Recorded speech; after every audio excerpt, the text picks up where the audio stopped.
Doctor Shakur Mahmud বলছি, সহকারী অধ্যাপক ডেন্টিস্ট্রি, ময়মনসিংহ মেডিকেল কলেজ। আজকে আসলে দাঁতের সাথে রিলেটেড অন্য আরেকটা টপিকস, ভিন্ন একটা টপিকস আমি আলোচনা করতে চাই। আপনারা জানেন যে আমি এলএলবি সম্পন্ন করেছি, সো আইন বিষয়ক কিছু জিনিস আলোচনা করতে চাই। মনে করেন আপনার সাথে কারো মারামারি হলো, আপনি তার দাঁতটা ফেলে দিলেন বা দাঁতটা ভেঙে ফেললেন, সেক্ষেত্রে আপনার কি শাস্তি হতে পারে? অথবা মনে করেন যে আপনি মেরেছেন, দাঁতটা তার জায়গা থেকে নড়ে নাই, ঠিক জায়গা মতোই আছে, সেই ক্ষেত্রে আপনার কি ধরনের শাস্তি হতে পারে? এটি সাধারণত বাংলাদেশের দণ্ডবিধিতে ৩২৩ ধারা, ৩২৪ ধারা, ৩২৫ ধারা এবং ৩২৬ ধারায় এর শাস্তির বিধান বর্ণনা করা আছে। তো এটা বোঝার জন্য আমাদের কিছু জিনিস আগে জানতে হবে, সেটা হচ্ছে ৩২০ ধারাটা আমরা জেনে নিতে চাই। এক নাম্বার হচ্ছে যে ৩২০ ধারায় বর্ণনা করা আছে যে কোন আঘাতটা গুরুতর বা মারাত্মক। মনে করেন আপনি এমন ভাবে একজন ব্যক্তিকে আঘাত করেছেন, তার পুরুষত্বহীনতা ঘটেছে, সো এটা একটা তার গুরুতর আঘাত বা মারাত্মক আঘাত হিসেবে বিবেচিত হয়। ২ নাম্বার হচ্ছে মনে করেন কারো আপনি একটা চোখে আঘাত করেছেন বা দুইটা চোখে আঘাত করেছেন, তার দৃষ্টিশক্তির স্থায়ীভাবে কোনো একটা ক্ষতি সাধিত হয়েছে বা ড্যামেজ হয়েছে, সেক্ষেত্রে এটি একটি গুরুতর আঘাত। কারো শ্রবণ শক্তির ক্ষতি সাধন হয়েছে বা শ্রবণ শক্তি হারিয়ে ফেলেছে, সেটা একটা গুরুতর আঘাত। কোনো অঙ্গ বা গ্রন্থির ক্ষতি সাধিত হয়েছে বা সেটার পার্মানেন্ট কোনো একটা ড্যামেজ হয়েছে, তাহলে সেটা গুরুতর আঘাত হিসেবে বিবেচিত হয়। কোনো মুখমণ্ডলের কোনো অংশ বা মাথার কোনো অংশের যদি স্থায়ী বিকৃতি ঘটে আঘাতের কারণে, সেটা একটা গুরুতর আঘাত হিসেবে বিবেচিত হয়।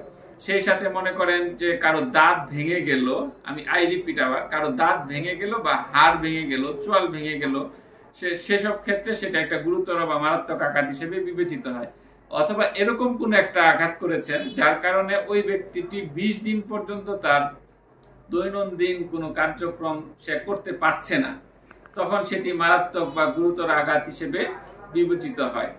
সো এগুলো হচ্ছে মারাত্মক আঘাত। সো আমাদের দাঁতের ক্ষেত্রে কি ঘটতে পারে? দাঁতের ক্ষেত্রে ঘটতে পারে যে আঘাতের কারণে দাঁতটা একবারে চলে আসতে পারে, উঠেই চলে আসতে পারে মাড়ি থেকে, যেটাকে আমরা বলি ডাক্তারি ভাষায় এভালশন। অথবা দাঁতটা আপনার সামনের দিকে চলে আসতে পারে বা পিছনের দিকে চলে যেতে পারে, যেটাকে আমরা লাক্সেশন বলি।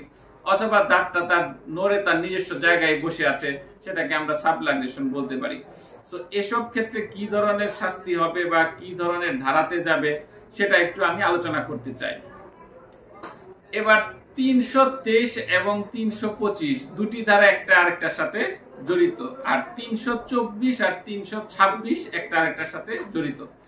৩২৩ এবং ৩২৫ ধারাটি সাধারণত ব্লান্ট উইপন বা হচ্ছে আপনার ভোঁতা অস্ত্রের সাথে সম্পর্কযুক্ত। মনে করেন কেউ একজন কাউকে হকি স্টিক দিয়ে একটা আঘাত করলো, হকি স্টিকটা ভোঁতা অস্ত্র, সেক্ষেত্রে যদি স্বেচ্ছায় সে আঘাত করে, তার ১ বছরের জেল হইতে পারে অথবা ১,০০০ টাকা অর্থদণ্ড হইতে পারে। কিন্তু এই ৩২৩ ধারা কিন্তু আবার ৩২৫ ধারাতে রূপান্তরিত হতে পারে। কখন? যদি ওই আঘাতটা মারাত্মক আঘাতে পরিণত হয়। মনে করেন হকি স্টিক দিয়ে আঘাত করার কারণে তার হাড় ভেঙে গেল, দাঁত ভেঙে গেল, কোনো গ্রন্থি বা অঙ্গের একটা বিকৃতি করলো, চোখের দৃষ্টিশক্তি চলে গেল, কানের শ্রবণ শক্তি চলে গেল, মুখের স্থায়ী কোনো বিকৃতি ঘটলো, অর্থাৎ ৩২০ ধারায় আমি যেটা আলোচনা করেছিলাম একটু আগে, এটার কোনো একটা যদি ঘটে, তখন সেটা ৩২৫-এ চলে যায় এবং সেক্ষেত্রে তার সাজা হয় ৭ বছরের জেল অথবা অর্থদণ্ড। তবে এই দুটি ধারাই কোন একজন ব্যক্তিকে যদি অভিযুক্ত করা হয়, সে চাইলে, আদালত চাইলে তাকে জামিন দিতে পারে। কিন্তু ৩২৪ আর ৩২৬-এর ক্ষেত্রে কিছুটা ব্যতিক্রম আছে। উইপনের ক্ষেত্রে সেটা হচ্ছে মানে যে অস্ত্রটা দিয়ে আঘাত করা হয়, সেটা হইতে হয় শার্প কাটিং। মনে করেন ছুরি, শাবল, যেগুলি শার্প জিনিসগুলি আছে, এগুলি দিয়ে।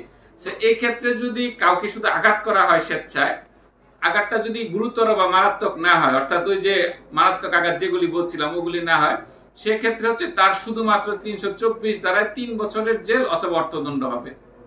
কিন্তু আঘাতটি যদি গুরুতর হয়ে যায়, মানে দাঁত ভেঙে যায়, দাঁত খুলে চলে আসে, বা শরীরের কোনো হাড় ভেঙে যায়, চোখ কোনো একটা ড্যামেজ হয়ে যায়, কান কোনো একটা ড্যামেজ হয়ে যায়, সেসব ক্ষেত্রে কি হয়?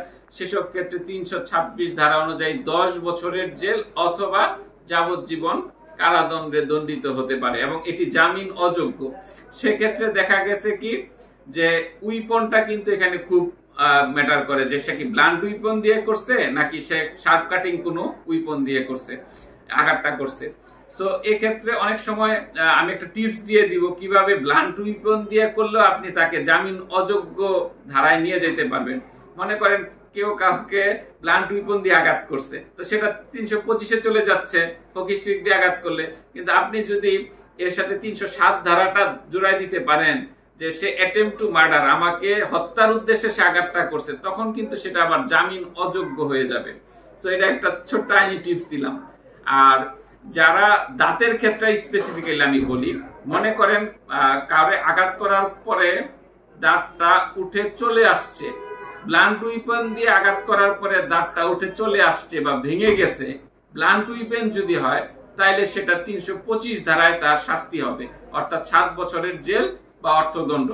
আর যদি শার্প কাটিং বা শার্প কোনো ইনস্ট্রুমেন্ট দিয়ে তাকে আঘাত করার ফলে দাঁতটাকে মুখ থেকে উঠে যায়, অথবা হচ্ছে আপনার চোয়াল কোনো অংশ ভেঙে যায়, বা মুখের কোনো স্থায়ী বিকৃতি ঘটে, অথবা দাঁতটা ভেঙে যায়, তখন কিন্তু 10 বছরের জেল অথবা যাবজ্জীবন কারাদণ্ড, এবং সে ক্ষেত্রে যে এই মারামারিটা করেছে সেই ব্যক্তিটি কোনো ধরনের জামিন পাবে না। সো অনেক ক্ষেত্রে দেখা যায় যে কিছু কিছু দুষ্ট প্রকৃতির মানুষ আছে, তারা করে কি, কোনো একজন ডেন্টাল কোয়াক বা বাইরে থেকে দাঁত তুলে সরকারি হাসপাতালে যায়, বলে আমার দাঁত তুলে ফেলে দিছে। ডাক্তাররা কিন্তু এটা সহজেই বুঝতে পারে, যেহেতু আমি একজন ডাক্তারও এবং আমি এখন এলএলবি যেহেতু কমপ্লিট করেছি, আমি লটাও জানি।